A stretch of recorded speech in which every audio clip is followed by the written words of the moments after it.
වියලී වියදෙන්නට පෙර ඔබ නිවා සඳහන අමාවැස්ස.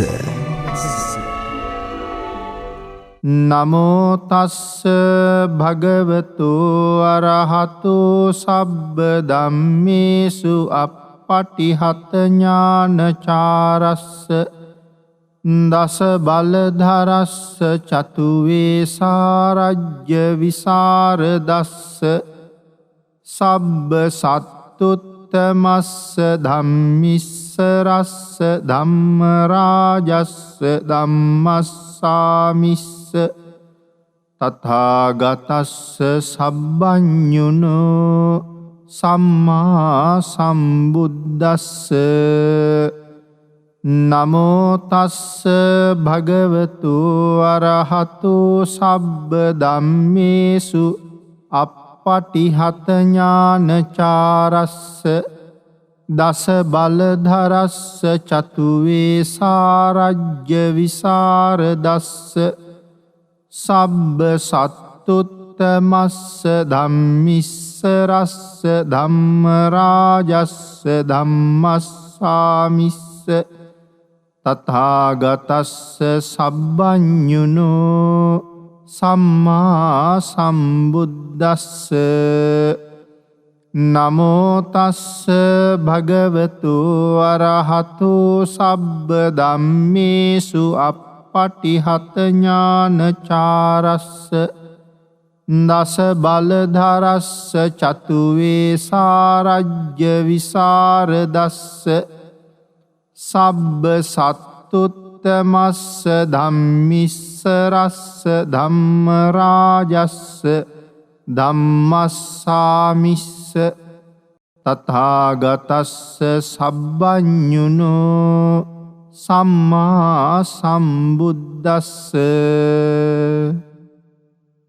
සද්ධර්ම ශ්‍රාවක කාරුණික ගුණගරුක බෞද්ධ පින්නතුනි, බොහෝම ශ්‍රද්ධාවෙන් යුක්තව සියලු දෙනාම සූදානම් වෙන්නේ තථාගත ශාන්තිනායක සම්මා සම්බුදුරජාණන් වහන්සේ විසින් ලෝක සත්වයන්ගේ හිතසුව පිණිස අවබෝධ කරගෙන දේශනා කොට වදාළ පරම ගම්බීර වූ ශ්‍රී සද්ධර්ම රත්නයෙන් අබමල් රේණුවකටත් වඩා අඩු බොහෝම පුංචි කොටසක් දේශනා කරවගෙන ධර්ම ගෞරවය පෙරදැරි කරගෙන දේශනාගත ධර්මයේ ශ්‍රවණය කරන්න.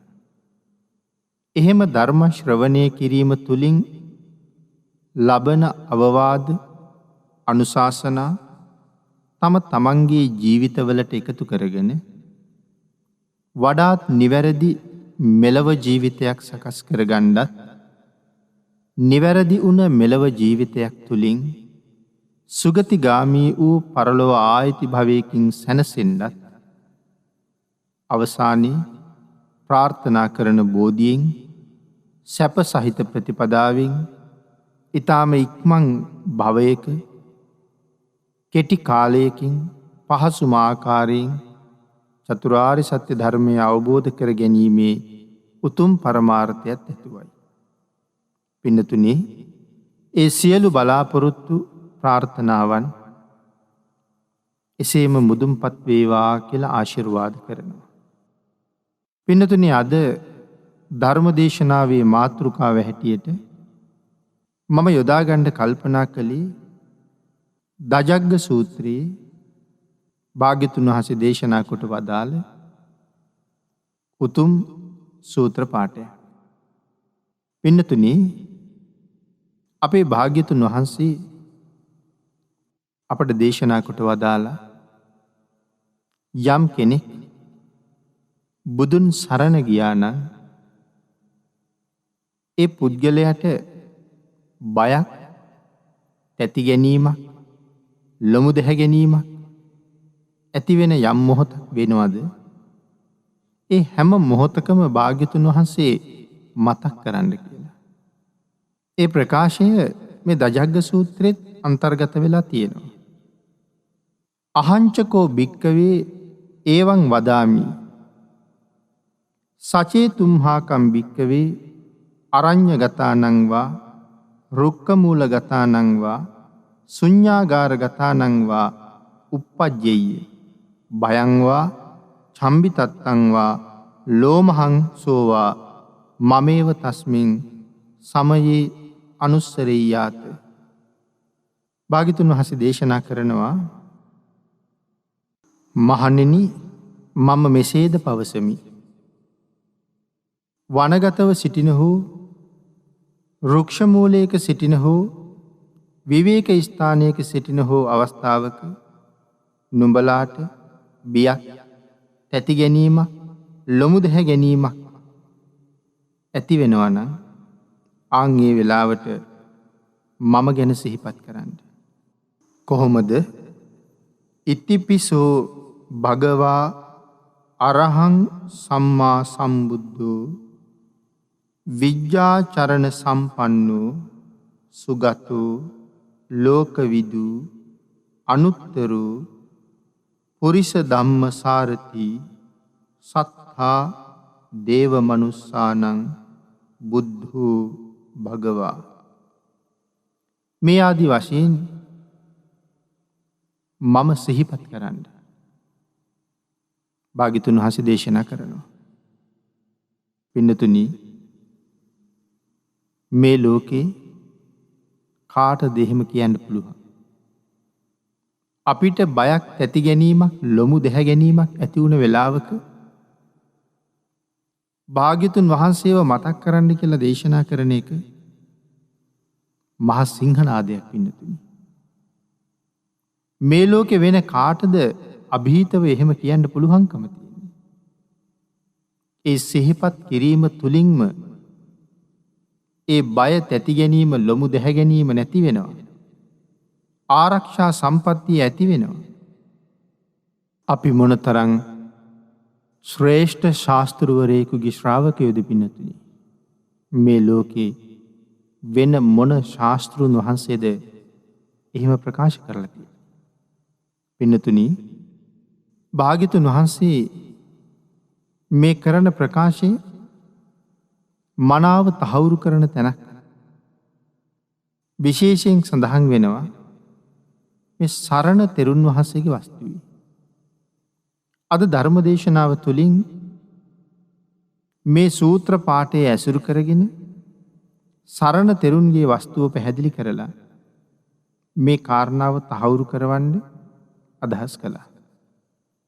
පින්නතුනි, අපේ භාග්‍යවතුන් වහන්සේ සවැත් නුවර ජේතවනාරාමේ වැඩ ඉන්න කාලේ සවැත් නුවර එක සිටුවරයෙක් හිටියා සුමන කියලා.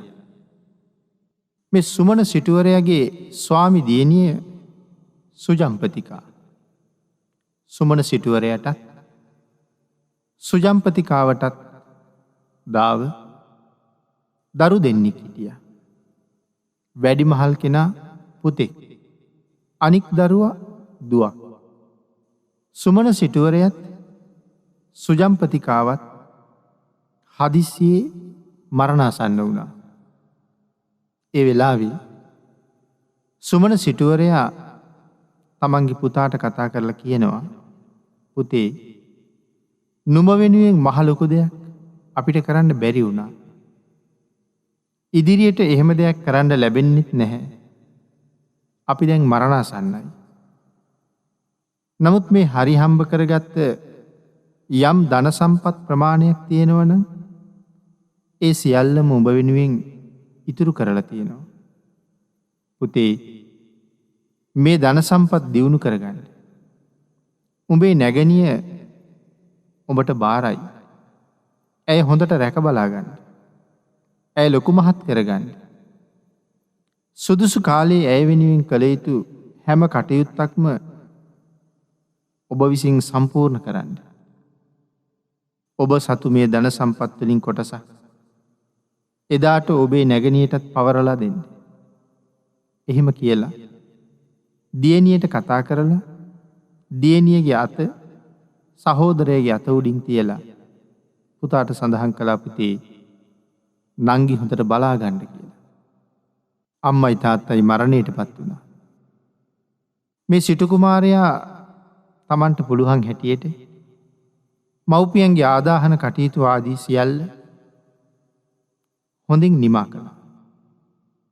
තමන්ගේ නැගණියත් එක්ක බොහොම ධාර්මිකව තියෙන ධන සම්පත් ටික ආරක්ෂා කරගෙන ඒ දේවල් වඩා වර්ධනය කර ගනිමින් තමන්ගේ ජීවිකාව කරගෙන ගියා.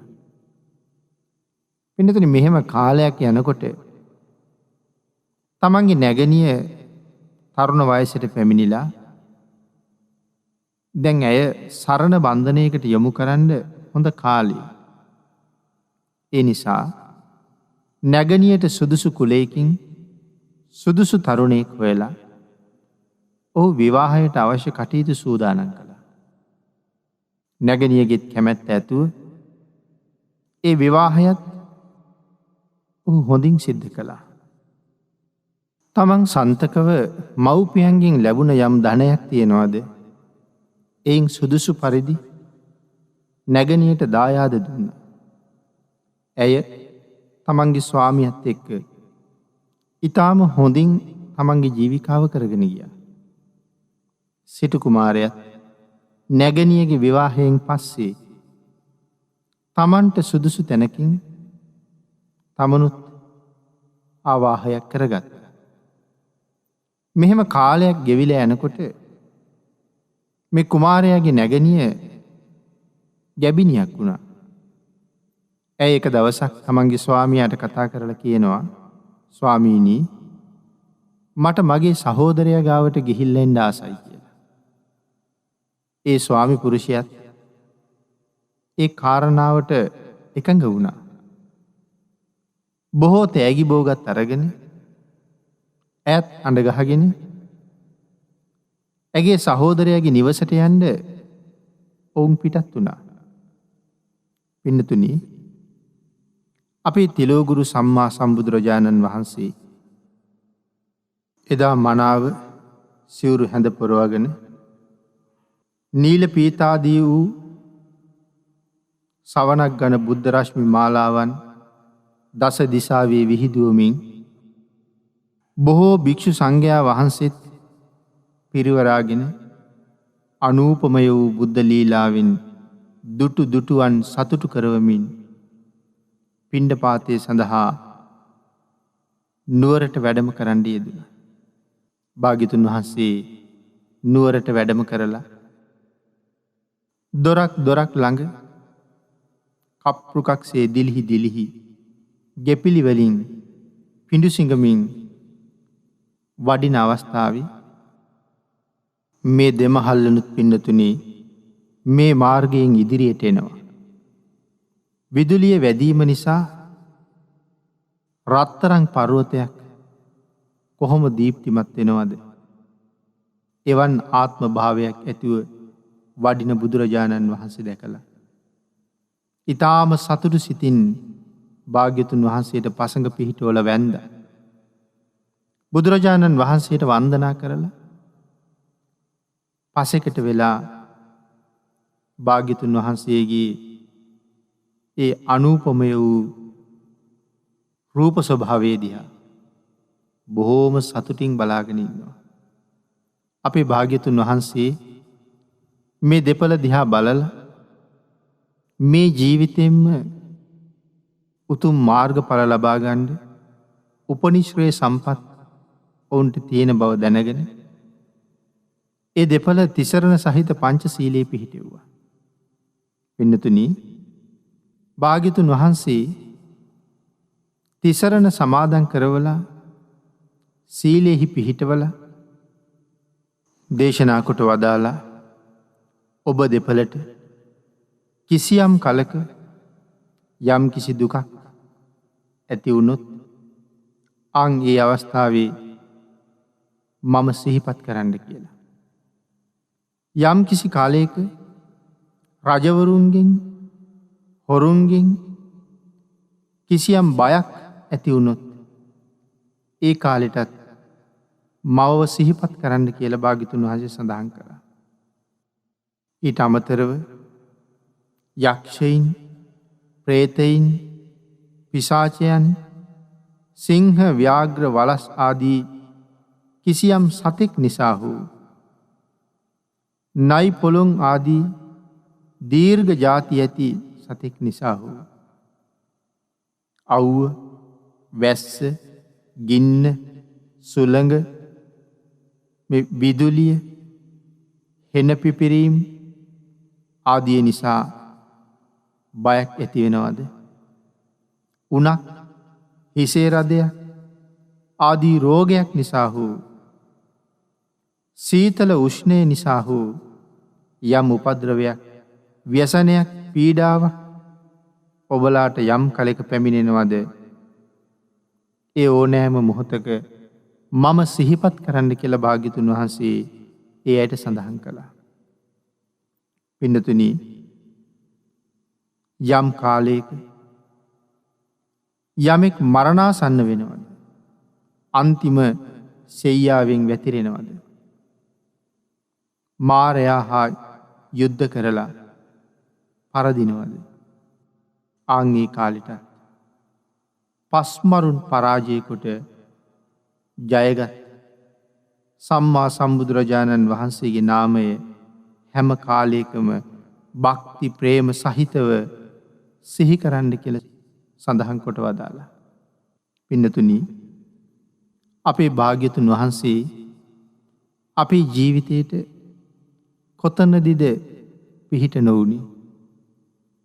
ඒ කාරණාව නේද මේ ප්‍රකාශයෙන් අපිට පේන්නේ. යමෙක් භාග්‍යතුන් වහන්සේ සරණ ගිහිල්ලා නම් බුදුන් සරණ ගියපු ඒ පුද්ගලයාට භාග්‍යතුන් වහන්සේ හැමදාම හැම තැනකදීම ආරක්ෂා සම්පත්තිය වෙනුවෙන් වැඩ ඉන්නවා. ළඟ නැතත් භාග්‍යතුන් වහන්සේ සිහිපත් කිරීම විතරක් ප්‍රමාණවත් කියලා භාග්‍යතුන් වහන්සේ දේශනා කොට වදාළා. පින්නතුනි, මේ කාරණාවලින් තව තවත් අපට තහවුරු වෙන්නේ අපි මේ සංසාරයේ තවම අසරණ නැහැ කියන කාරණාව. භාග්‍යතුන් වහන්සේගේ ඒ උතුම් මඟ පෙන්වීමට අනුව අපේ ජීවිතය සකස් කරගෙන භාග්‍යතුන් වහන්සේ අපි දිහා බලහම සතුටු වෙනවනම්, සතුටු වෙන විදිහක් තියෙනවනම්, ඒ විදිහට අපේ ජීවිතයේ යම් ප්‍රමාණයක් හරි සකස් කරගන්න උත්සාහ දරන එකයි පින්නතුනි වටින්නේ. ඒ කියන්නේ පින්නතුනි, අපි භාග්‍යතුන් වහන්සේගේ කීකරු ශ්‍රාවකයෝ බවට පත් වෙන්න ඕනේ කියලා. උත්සාහ කරමු භාග්‍යතුන් වහන්සේගේ කීකරු ශ්‍රාවකෙක් වෙන්න. අපි උත්සාහ කරමු භාග්‍යතුන් වහන්සේගේ ඒ නිමක් නැති මහ ගුණ කදම්බය දැකලා සතුටු සිතින් භාග්‍යතුන් වහන්සේ සරණ යන්න. පින්නතුනි, අර දෙමහල්ලන් භාග්‍යතුන් වහන්සේ වැඩියට පස්සේ තමන්ගේ සහෝදරයාගේ නිවස බලා පිටත් වුණා. ඔහු දැනගෙන හිටිය අද නැගණියත් නැගණියගේ ස්වාමියාත් තමන්ගේ ගෙදර එනවා කියලා. ඔහුට පුළුවන් ප්‍රමාණයකින් ඔවුන් පිළිගන්න ඔහු සූදානම් වුණා. බොහෝම සතුටින් පිළි අරගෙන ආහාර පානාදීන් සංග්‍රහ කළා. ඔහුගේ නැගණියගේ ස්වාමියා දින 4-5ක් මේ නිවසේ නතර වෙලා හිටියා. නතර වෙලා ඉඳලා මේ සහෝදරයාට කතා කරලා කියනවා, මගේ නිවසෙත් මට බොහෝ කටයුතු තියෙනවා. ඒ නිසා මම පිටත් වෙලා යා යුතුයි. මගේ ස්වාමි දියණිය, ඔබේ නැගණිය ඔබට බාරයි. ඒ ආරක්ෂා කරගන්න කියලා. ඔහු පිටත් වෙලා ගියා. ඔහු ගියාට පස්සේ තමන්ගේ අයියා විසින් තමන්ගේ බිරිඳට කතා කරලා නැගණියව හඳුන්වලා දුන්නා. මේ තමයි මගේ සහෝදරිය. ඇය දැන් ගැබිනියක්. ඒ නිසා ඇය මම හොයාගෙන ආවේ. පුංචි කාලේ ඉඳලා අම්මා තාත්තා මැරුණට පස්සේ මෑව හදලා වඩලා පෝෂණය කරලා ලොකු මහත් කළේ මම. අම්මගෙන් තාත්තගෙන් පස්සේ ඇයට අම්මා වුණෙත් ඇයට තාත්තා වුණෙත් මම. ඔබට ශක්ති ප්‍රමාණයෙන් මෑ වෙනුවෙන් කළ යුතු යම් උපකාරයක් තියෙනවා නම් දැන් ඒ දේ කරන්න කියලා. පිනතුනි ඇය බොහෝම සතුටින් තමන්ගේ ස්වාමියාගේ ඉල්ලීම බාරගත්තා. ඇයට හැකි හැම ආකාරයකින්ම මේ නැගණිය වෙනුවෙන් කරන්න තිබිච්ච සත්කාර සංග්‍රහ සම්පූර්ණ කළා. නමුත් පින්නතුනි ඇය නාවනකොට ඇයගේ අතපය පිහදානකොට ඇයට ඇඳුම් අන්දන වෙලාවට මේ ඇගේ කනේ කරේ අතේ පැළඳගෙන හිටපු මේ නොයෙක් වටිනා ආභරණ ඇය හැම වෙලාවෙම දකිනවා. ඇයට හැම වෙලාවෙම ඒ ආභරණ ස්පර්ශ වෙනවා. මෙහෙම ටික දවසක් යනකොට මේ කාන්තාවට මේ ආභරණ පිළිබඳව මහ තෘෂ්ණාවක් ඇති වුණා. නමුත් ඒක ඇයට කියන්නත් බෑ, තමන්ගේ ස්වාමියාට කියන්නත් බෑ. දිනෙන් දින ඒ සම්බන්ධයෙන් තියෙන තෘෂ්ණාව වැඩි වෙනවා. මේ ආභරණ මට තිබුණා නම් හොඳයි කියන හැඟීම ඇති වෙනවා. පින්නතුනි ඒ නිසා ඇය කල්පනා කළා මේ ආභරණ ටික මට ගන්න නම් උපක්‍රමශීලීව මෑගේ ජීවිතේ තොර කළ යුතුයි. මොකද කෙලින්ම ඉල්ලන්න බැරි නිසා. ඉතා දරුණු තීරණයක් අරගන්නේ. අනුකම්පා විරහිත තීරණයක්. නමුත් මේක තමයි ලෝක ස්වභාවය. එක දවසක් තමන්ගේ ස්වාමියා යම් කටයුත්තක් සඳහා එළියට ගිහිල්ලා නැවත නිවසට පැමිණෙන වෙලාවේ ඇය බොහෝම අසනීප වුණ තැනැත්තියක් වගේ යහන් ගත වෙලා හිසේ ඉඳලා පොරවගෙන නිදාගෙන හිටියා. ඔහු ඇයව කොයි කියලා විපරම් කරලා බලලා ඇය ඉන්න තැනට ගිහිල්ලා ඇගේ පිට අතගාමින් ඇගෙන් අහනවා ඔබ අසනීපෙන්ද? මොනවා හරි අපහසුතාවයක් තියෙනවද? ඇය සඳහන් කළා අසනීපයකට වඩා මට දොළ දුකක් තියෙනවා කියලා. මොකක්ද කියලා අහපුවහම ඇය සඳහන් කරනවා ඒක කීවට වැඩක් නෑ. ඒක සම්පූර්ණ කරන්න බැරි දෙයක්. නමුත් ස්වාමියා කියනවා කමක් නෑ කියන්න. කරන්න පුළුවන් දෙයක්ද කියලා බලමු. ඇය අන්තිමට කියනවා මට ඔබේ නැගණියගේ පංච මధుර මාංශය අනුභව කරන්න ආසාවක් තියෙනවා කියලා. පින්නතුනි මොනවටද මේ පංච මధుර මාංශ කියලා කියන්නේ? සඳහන් කරනවා හදවතේ මාංශය, ලැම ප්‍රදේශයේ මාංශය, අක්මාවේ මාංශය, පපුව ප්‍රදේශයේ මාංශය, අතුණු යන මේ පංච මధుර මාංශය අනුභව කරන්න කැමතියි කියලා. මේක ගන්න නම් ඒ කාන්තයෙන්ම ඒ තැනැත්තිය මරන්න ඕනේ. ඇගේ උපක්‍රමය මැරුවට පස්සේ ඇගේ මේ අත කන කර ආදීහි තියෙන මේ ආභරණ සියල්ලම තමන් සතු වෙනවා. ඒ ආභරණ ලබා ගැනීම සඳහායි ඇය මේ වාගේ කූට උපක්‍රමයක් යොදන්නේ. පින්නතුනි මේක සාමාන්‍යයෙන් මිනිස්සුන්ගේ හැටි. නමුත් මේ පුද්ගලයා ඇයට සඳහන් කළා ඒක මම කොහොම කරන්නද? ඒ වාගේ දෙයක් ඉල්ලන්න එපා. මනුස්ස ජීවිතයක් කියලා කියන්නේ කොච්චර වටින දෙයක්ද? මනුස්ස ජීවිතයක් නැති කිරීම මහා සාවද්‍ය අකුසල කර්මයක්. බොහෝසේ නින්දා ලබන්න හේතු වෙන කරුණක්. ඒක කරන්න බැරි දෙයක්. ඒ නිසා එහෙම කරුණු දක්ව නොයෙක් ආකාරයෙන් තමන්ගේ අඹුව සනසන්න උත්සාහ කළා. පිනතුනි ඒක කරන්න ලැබුණේ නෑ. අන්තිමට මේ පුරුෂයා තමන්ගේ නැගණියට වඩා තමන්ගේ බිරිඳට බොහොම ලොල් වෙච්ච කෙනෙක්. කාමයෙන් මත්වෙච්ච, මෝහයෙන් මුලා වෙච්ච, මොහුට කටයුතු නොකටයුතු මොනවද කියලා සලකා ගන්න නොහැකි වෙච්ච නිසා අඹුව ප්‍රකාශ කළ විදිහටම ඒ අනර්ථ වචනය යහපත් කියලා ඔහු කල්පනා කළා. ඒ නිසා එතන ඉඳලා ඔහු තමන්ගේ නැගණිය මරණයට පත් කරන්න ඇගේ පංච මధుර මාංශය තමන්ගේ බිරිඳට ලබලා දෙන්න ක්‍රමයක් කල්පනා කළා.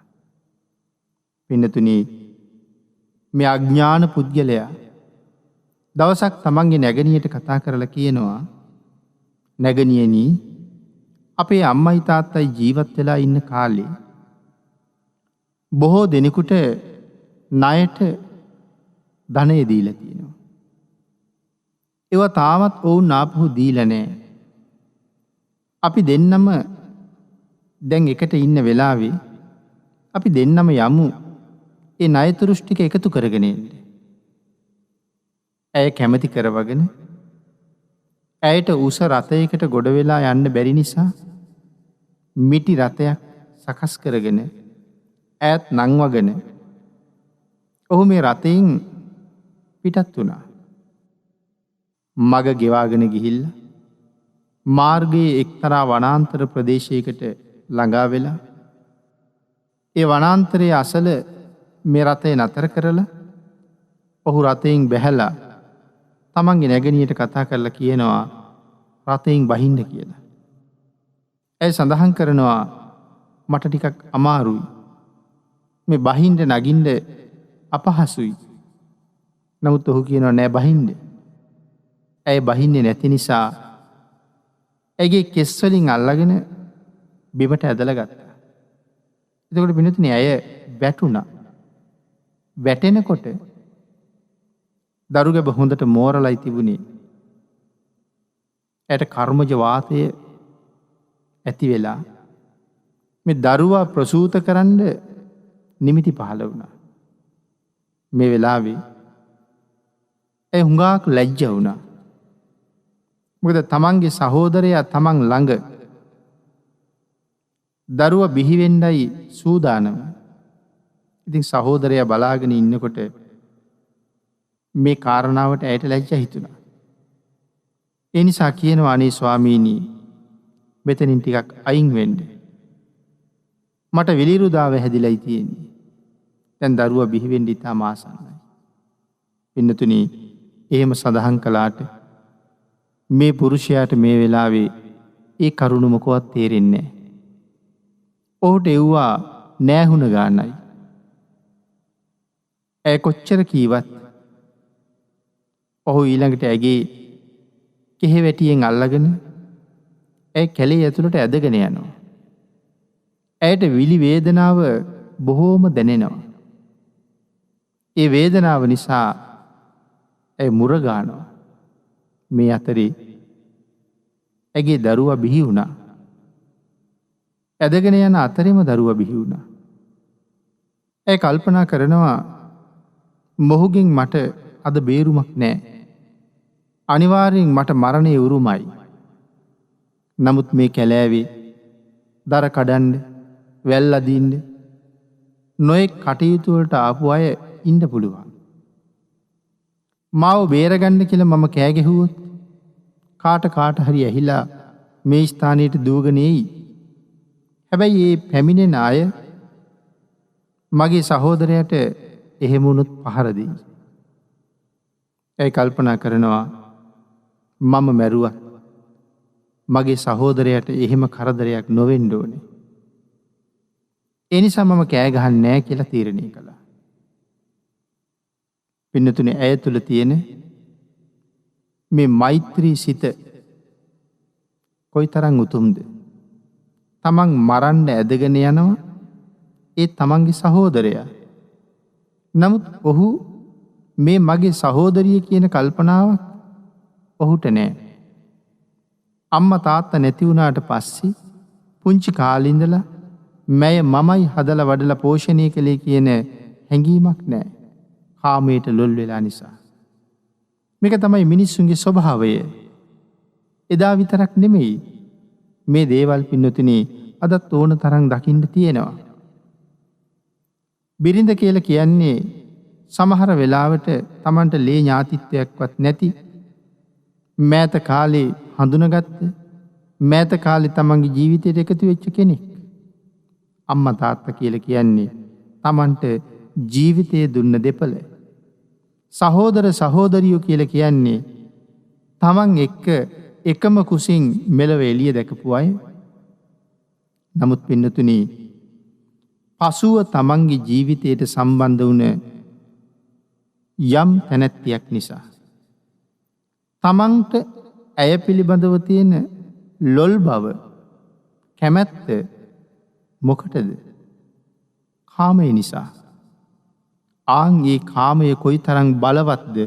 ඒ කාමයට පුළුවන් මොන තරම් බරපතල අකුසලයක් වුණත් කරවන්න. අන්න ඒ නිසා බිරින්දෑවරුන්ගේ කියමන් නිසා සමහර පුත්තු අම්මට පහර දෙනවා. තාත්තට පහර දෙනවා. අම්මා තාත්තා මරනවා. ගෙදරින් බැහැර කරනවා. මග ගෙනහිල්ලා අනාථ කරනවා. මව්පියොත් එක්ක නඩුහබ කියනවා. සහෝදර සහෝදරියොත් එක්ක ජම්මාන්තර වෛර වෙනවා. සහෝදර සහෝදරියොත් එක්ක නඩුහබ කියනවා. එක අම්මගේ කුසෙන් ඉපදුනත් මහමග එකට මුණ ගැහුණත් මුහුණ බලන්නේ නැති තත්ත්වයක් ඇති කරගන්නවා. මේ තරම් වෙනසකට භාජනය කරන්න මේ තරම් මෝහයෙන් යුක්ත අඥානයන් බවට පත් කරවන්න මේ කාමයට ලොකු හැකියාවක් තියෙනවා පින්නතුනි. දැන් මොහොත් Tamanගේ බිරිඳට නැගණියට වඩා ලොල් වෙච්ච නිසා ඇගේ ආශාව සම්පූර්ණ කරවන එක මොහුගේ බලාපොරොත්තුව. යුතුයකම ඔහුට මතක නැහැ. කුසල් අකුසල් ඔහුට මතක නැහැ. තාත්තා කියපු වචනේ ඔහුට මතක නැහැ. මොකද ඔහු කාමයෙන් මත් වෙලා නිසා. නමුත් ඇය තමන්ගේ සහෝදරයා පිළිබඳව මෛත්‍රී සිතින් කටයුතු කරනවා. ඇයට මේ වෙලාවේ මතක් වෙනවා දැන් නම් වෙන කාගේවත් පිහිටක් මට නැහැ.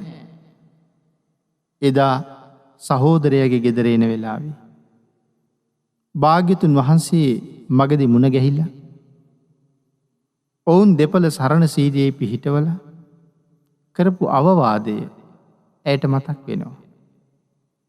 ඇය කල්පනා කළා දැන් මට තියෙනවා නම් සරණක්. දැන් මට තියෙනවා නම් පිහිටක්. මට ලැබෙනවා නම් ආරක්ෂාවක්. මට දැන් භාග්‍යතුන් වහන්සේගේ සරණ විතරයි කියලා. පින්නතුනි ඔහු ඇය ඇදගෙන යන්නේ මේ කැලෑවේ තියෙනවා විශාල නුග ගහක්. ආන්ගේ නුග ගහ මුලට ගෙනහිල්ලා ඇයව මරණ එක තමයි මොහුගේ අරමුණ. නමුත් මේ නුග ගහේ ඉන්නවා රුක්ෂ දේවතාවෙක්. ඒ රුක්ෂ දේවතාව දකිනවා මේ තැනැත්තිය තුල තියෙන මෛත්‍රී ගුණය සහෝදරයට කරදරයක් කරයි කියලා තමන්ගේ ජීවිතේ බේරලා දෙන්න කියලා ඇය ඉල්ලීමක් කරන්නේ නැහැ කාගෙන්වත්. නමුත් ඇය භාග්‍යතුන් වහන්සේ සරණ ගියපු සදහැවත් උපාසිකාවක් නිසා ඇයට භාග්‍යතුන් වහන්සේව විශ්වාසයි. ඒ නිසා කල්පනා කරනවා මට භාග්‍යතුන් වහන්සේ හැර මේ වෙලාවේ වෙන කාගේ පිහිටක්ද කියලා. මෙවන් සරණ සීලෙහි පිහිටපු මෛත්‍රී ගුණයෙන් යුක්ත උතුම් කාන්තාවක් මගේ විමානේ ළඟදී මරලා දැම්මොත් එවන් උතුම් අය මරණතුරු නිශ්ශබ්දව හිටිය කියලා මහේශාක්‍ය දෙවිවරු මට හුඟක් චෝදනා කරයි. ඒ නිසා මැයව මරණයෙන් බේරාගත යුතුයි.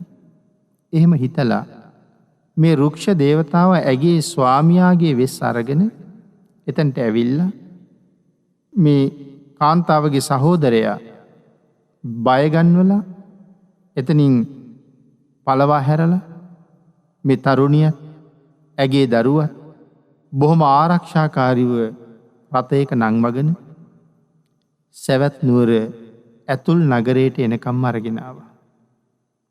මේ ඇතුල් නුවර ආසන්නේ මේ තියෙන එක අම්බලමක නතර කළා. ඔවුන්ට අම්බලම ඉන්ඩ අවශ්‍ය පහසුකං ටිකත් මනාව සම්පූර්ණ කරලා දුන්න. ඉන් පස්සේ ඔහු අතුරු දහන් වෙලා ගියා. පහුවදා මෑගේ ස්වාමියා කිසියම් කටයුත්තක් සඳහා සැවැත් නුවරට ඇවිල්ල ආපහු යන ගමන්. ඔහු හදිස්සියේම දැක්කා තමන්ගේ දරුවයි තමන්ගේ බිරිඳයි මේ අම්බලම ඉන්නවා. ඔහු පුදුමයට පත් වුණා. ඒ දෙපළ ළඟට ගියා. කතා බහ කළා. කොහොමද මෙතෙන්ට ආවේ කියලා ඇහුවා. අර තරුණිය අහනවා ස්වාමීනි මොනව අහනවද? ඔබනේ අපි දෙන්න මෙතෙන්ට එක් කරගෙන ආවේ. ඔහු කියනවා මම කොහොමද එක්ක ආවේ? මීට මාස 4කට කලින් ඔබ එක් කරගෙන ගිහිල්ලා ඔබේ සහෝදරයට බාර දුන්නට පස්සේ මම අදයි ඔබ දකින්නේ. එතකොට ඔබ කොහොමද කියන්නේ මමත් එක්ක ආවා කියලා? පින්නතුනි, ඒ වෙලාවේ මේ තරුණ කාන්තාව කාරණාව තේරුම් අරගත්තා. ඇය තමන්ගේ ස්වාමියාට කියනවා ස්වාමීනි මේ කාරණාව කාටවත් කියන්න එපා. මං මෙන්න මේ වාගේ අකරතැබ්බයකට මුණ දුන්නා. නමුත් ඔබ වගේ කෙනෙක් මාව ගෙනල්ලා මෙතන නතර කරලා ගියා. මට බේරෙන්න ක්‍රමයක් තිබුණේ නෑ. මට උරුම වෙලා තිබුණේ මරණය විතරයි. නමුත් ඔබත් මමත් එදා සහෝදරයාගේ ගෙදර යන වෙලාවේ අපි භාග්‍යතුන් වහන්සේ අපි සරණ සීලෙහි පිහිටවලා අපිට මතක් කළානේ කාගෙන් හරි කරදරයක් උපද්‍රවයක් ඇති වෙන හැම වෙලාවකම භාග්‍යතුන් වහන්සේ මතක් කරන්න කියලා. ස්වාමීනි මට මතක් වුණා භාග්‍යතුන් වහන්සේ. මම හිතුවා මේ වෙලාවේ මට රැකවරණයක් කාගෙන්වත් නැහැ. මට තියෙනවා නම් පිහිටක් ඒ භාග්‍යතුන් වහන්සේගෙන් විතරයි කියලා. භාග්‍යතුන් වහන්සේගේ ඒ උතුම් කරුණාව මට ලැබෙන්න ඇති. ඒකාන්තයෙන් ඒ කරුණාව මට ලැබුණා. ඒ කරුණාවේ පිහිටෙන් තමයි මට ජීවිතේ හම්බුනේ. මේ කරුණ ස්වාමියාට සඳහන් කරාම ඔහු පුදුමයට පත් වුණා. ඒ විතරක් නෙමෙයි ඔහු බීතියට පත් වුණා. ඇය බොහෝම ආරක්ෂා කරගෙන තමන්ගේ නිවසටම ඔහු එක් කරගෙන ගියා. ඔවුන් දෙන්නට හරි සතුටුයි. මැරෙන්න හිටපු තමන්ගේ බිරිඳගේ ජීවිතේ ආරක්ෂා වෙලා ආයෙත් ඒ තමන්ට ලැබිලා. ඔවුන් දෙදෙනාගේ දරුවත් බොහොම නිරුපද්‍රිතව ජීවත් වෙනවා.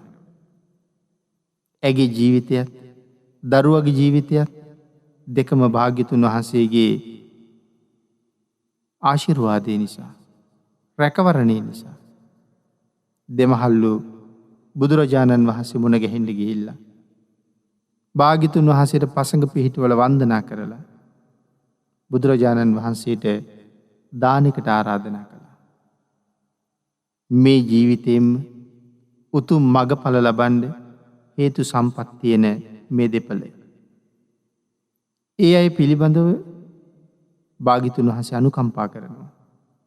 පින්නතුනි, සසරින් එතර වෙන්න වාසනා ගුණ ඇති යම් කෙනෙක් කොහේ ඉන්නවද? කොච්චර දුර ඉන්නවද? භාග්‍යතුන් වහන්සේ කොපමණ දුර වුණත් ඔවුන් හොයාගෙන වඩිනවා. ඒක භාග්‍යතුන් වහන්සේගේ ස්වභාවය.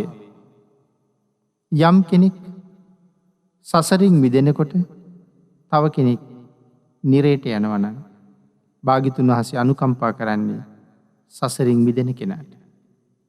නිරේට යන කෙනා කොහොමත් නිරේට යනවා. සසරින් මිදෙන්න වාසනාව අරගෙන ආපු කෙනත් ආපහු නිරේට යනවා නම් ඒක අපරාධයක්. පින්නතුනි, ඔබට මතකයි මාගන්දියා කියන කාන්තාව. අපේ භාග්‍යතුන් වහන්සේ මහා කරුණා සමාපත්තියෙන් ලෝක ධාතුව බලා වදාරන වෙලාවේ එදා දැක්කා මාගන්දියාගේ අම්මටයි තාත්තටයි භාග්‍යතුන් වහන්සේ වැඩියොත් සෝවාන් වෙන්න තරම් හේතු සම්පත් තියෙනවා. නමුත් ඒ දෙන්න මාර්ගඵල ලබලා සතර අපායෙන් මිදෙනකොට මාගන්ධිය නිරේට යනවා. භාග්‍යතුන් වහන්සේට චෝදනා කරලා. නමුත් මාගන්ධියට නෙමෙයි භාග්‍යතුන් වහන්සේ අනුකම්පා කරන්නේ අම්මටයි තාත්තටයි. ඒගොල්ලෝ සංසාරේ කොච්චර පින් කරලා තියෙනවද?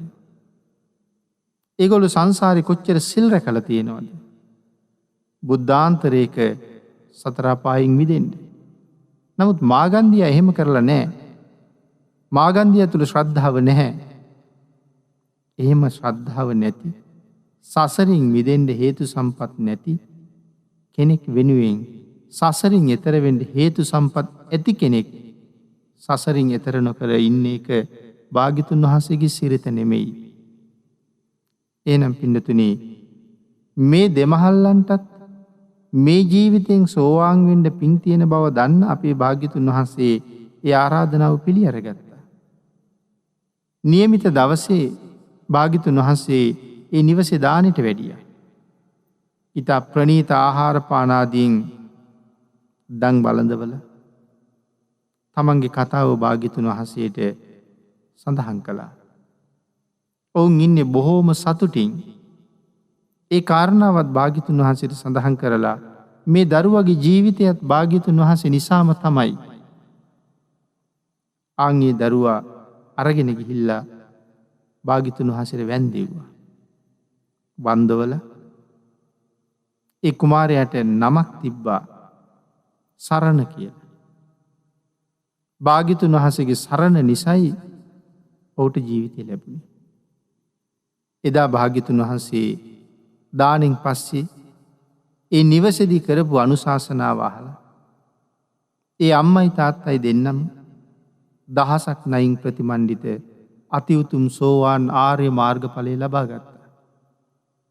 සරණ කුමාරයා කෙමෙන් කෙමෙන් තරුණ වයසට ඇවිල්ලා 20 අවුරුදු වයසක් සම්පූර්ණ කරනකොට මව්පියන්ගෙන් අවසර ඉල්ලගෙන සසුන් ගත වුණා.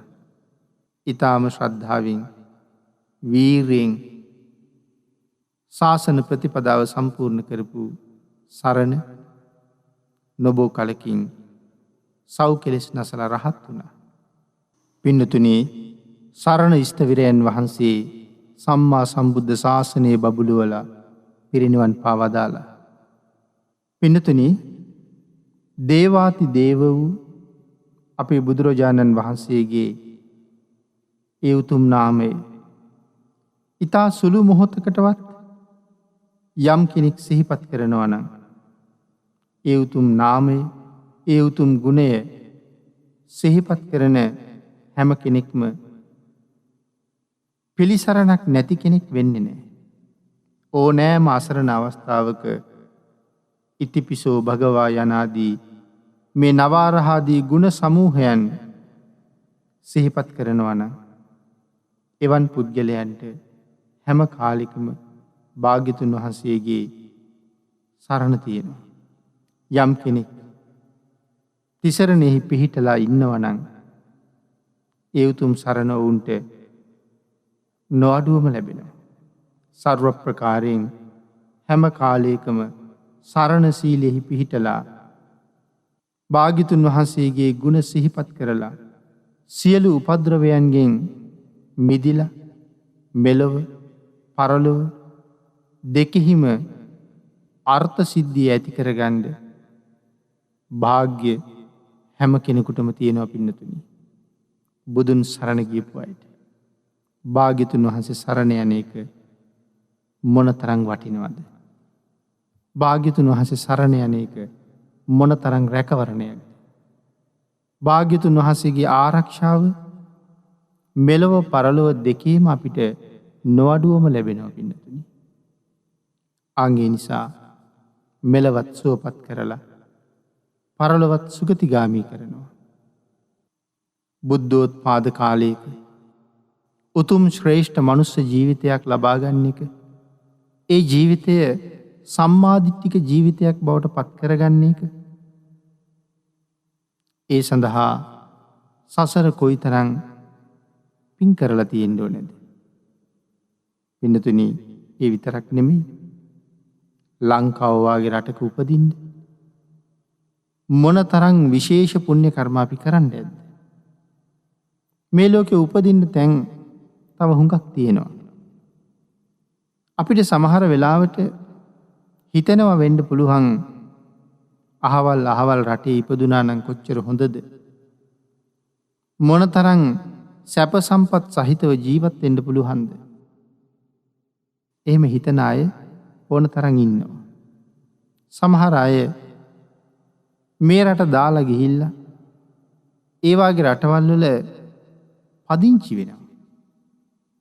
නමුත් ඔවුන්ට තේරෙන්නේ නැහැ අපි මේ උතුම් රටක් අත්හැරලා තුනුරුවන් වැඩ ඉන්න ශ්‍රේෂ්ඨ දිවයිනක් අත්හැරලා ප්‍රත්‍යන්තයකට මේ යන්නේ කියලා. නොකල් අටින් මිදිලා උපදින්න ලැබෙන එක කොච්චර භාග්‍යයක්ද. එහෙමනම් නොකල් අටින් මිදිලා ඉපදුනා. මොනවද මේ නොකල් අට කියලා කියන්නේ? නරක, තිරිසන්, ප්‍රේත, අරූප ලෝක 4 සහ සංඤ්ඤ තලය, ප්‍රත්‍යන්ත දේශය, පංච ඉන්ද්‍රයන්ගේ රෝගී බව, අබුද්ධෝත්පාද කාලය, දරුණු මිත්‍යා දෘෂ්ටිය. මේ අටට තමයි නොකල් අට කියන්නේ. මේ අටෙන් යුක්ත නම් පින් කරන්න බෑ පින්නතුනි. නරක, තිරිසන්, ප්‍රේත මේ ලෝකවල ඉන්න අයට පින් කරන්න හිතෙන්නේ නැහැ පින්නතුනි. එහෙම හිතක් පහළ වෙන්න හේතුවක් නැහැ පින්නතුනි. සැපක් ඇත්තේම නැහැ උන්ට. එක දිගටම දුකම තමයි තියෙන්නේ. ඉතින් අය පින් කරන්න කල්පනා කරන්න කාලයක් නැහැ. අරූප තලවල ඉපදිලා ඉන්නකොට ඒත් පින් කරන්න අවස්ථාවක් නැහැ. මොකද බණ අහන්නත් අවස්ථාවක් නැති හින්දා. ප්‍රත්‍යන්ත දේශයේ තුනුරුවන් නැති ප්‍රත්‍යන්ත දේශය. දන් දෙන්න නැහැ. බණ අහන්න නැහැ. බුදුන් වඳින්න නැහැ. ප්‍රත්‍යන්තේ. චෛත්‍යයක් බෝධියක් දැකලා සිත පහද ගන්න අවස්ථාවක් නැහැ. ඒ හැම කරුණක්ම හරි දුර්ලභයි. නමුත් අපි ප්‍රත්‍යන්තයේ ගිහිල්ලා පදිංචි වෙනවා හොඳයි කියලා හිතලා. අපි නම් ටිකක් හරි යමක් දැනගෙන ඉගෙනගෙනවත් ගියා වෙන්න පුළුවන්. නමුත් අපේ උපදින දරුවෝ එහෙමයි උපදින්නේ. ඒ සංස්කෘතියමයි දන්නේ. දැකලා ක්‍රියාත්මක වෙලා ප්‍රායෝගික නැති නිසා කියලා දෙන්න කොච්චර උත්සාහ කළත් සමහර වෙලාවට සාර්ථක නැති වෙන්න පුළුවන්. අගේ නිසා මේ වාගේ රටක උපදින්න වෙනම සංසාරේ පින් කරලා තියෙන්න ඕනේ පින්නතුනි. වෙනම පින් කරලා තියෙනවා. ඒකයි අපි මෙහි ඉපදුනේ. අනික බුද්ධෝත්පාදයක ඉපදුනේ. නිර්මල ශ්‍රී සද්ධර්මයේ තවම ජීවමානයි. ආර්ය මහා සංඝරත්නයේ තාම වැඩ ඉන්නවා. තුනුරුවන්ගේ අඩුවක් නෑ.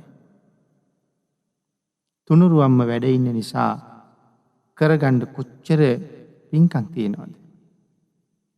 පින් කරගන්න කොච්චර පහසුද මේ අවස්ථාව? අපේ භාග්‍යතුන් වහන්සේගේ සර්වඥ ධාතුන් වහන්සේලා මේ ලෝකේ යම් රටකද නැත්නම් භාග්‍යතුන් වහන්සේගේ බුද්ධ රාජ්‍ය සක්වලවල් කෝටි ලක්ෂයක්. විනතිනි කෝටි ලක්ෂයක් සක්වලවල් වල යම් රටක භාග්‍යතුන් වහන්සේගේ ධාතුන් වහන්සේලා වැඩිපුරම වැඩ ඉන්නවද? ඒ රට මේ ලංකාව. එවන් රටක උපදින්න මොන තරම් සසර කළ පින් අවශ්‍ය වෙයි. නමුත් පින්නතුනි හුඟක් දෙනා සම්මාදිට්ඨිකව ඉපදුනේ පෙර පින් අරගෙන තමයි. බෞද්ධ පවුලක ඉපදුනේ පෙර පින් කරලා නිසා තමයි. ඒ වුණාට මැරිලා ඉපදුන නිසා මොකවත් මතක නැහැ. සත්පුරුෂයෝ ඇසුරු කරන්නේ නැති නිසා ඒක තේරුම් ගන්න හැටියක් නැහැ. එහෙම ඉපදිච්ච අයත් තමන් ඉපදුනේ ඇයි?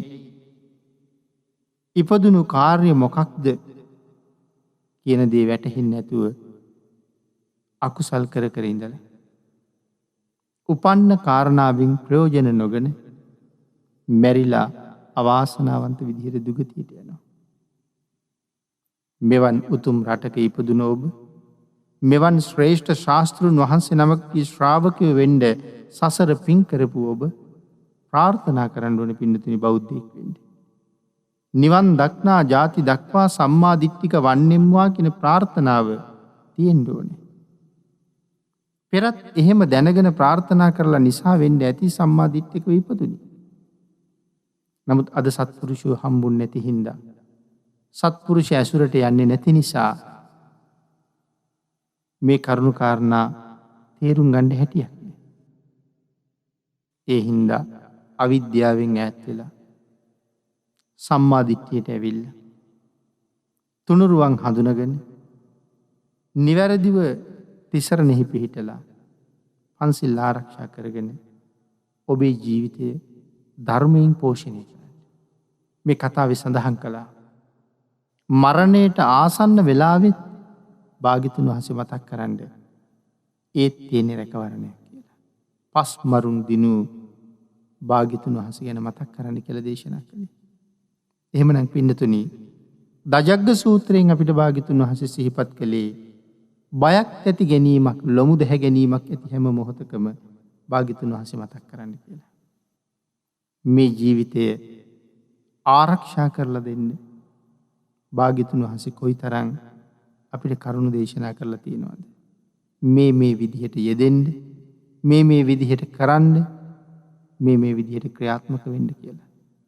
අපි පින්නතුනි උත්සාහ කරමු නිවැරදිව භාග්‍යවතුන් වහන්සේ සරණ ගිහිල්ලා මේ පිහිට ජීවිතයට එකතු කරගන්න. ඒ සඳහා ඔබට රත්නත්‍රේ ආශිර්වාදයෙන් ශක්තිය, ධෛර්යය, භාග්‍ය, වාසනාව උදා වේවා කියලා සෙත් ප්‍රාර්ථනා කරන අතර මිය පරලෝ ගියපු සියලුම ඥාතීන්ට මේ පින් අනුමෝදන් වේවා කියලා ප්‍රාර්ථනා කරනවා. ඊටාම ඉක්මන් භවයකදී සැප සහිත ප්‍රතිපදාවෙන් පහසුම ආකාරයෙන් උතුම් චතුරාර්ය සත්‍ය ධර්මය අවබෝධ කර ගැනීම සඳහා ධර්ම ශ්‍රවණානිසංසය සියලු දෙනාටම හේතු වාසනා වේවා කියලා ප්‍රාර්ථනා කරනවා. ආකාසට්ඨා ච බුම්මට්ඨා දේවා නාග මහිද්దికා පුඤ්ඤන්තං අනුමෝදිත්වා චිරං රක්ඛන්තු ලෝක සාසනං දේවෝ වස්සතු කාලේන සස්්‍ය සම්පත්ති හේතුච පීතෝ භවතු ලෝකෝ ච රාජා භවතු ධම්මිකෝ.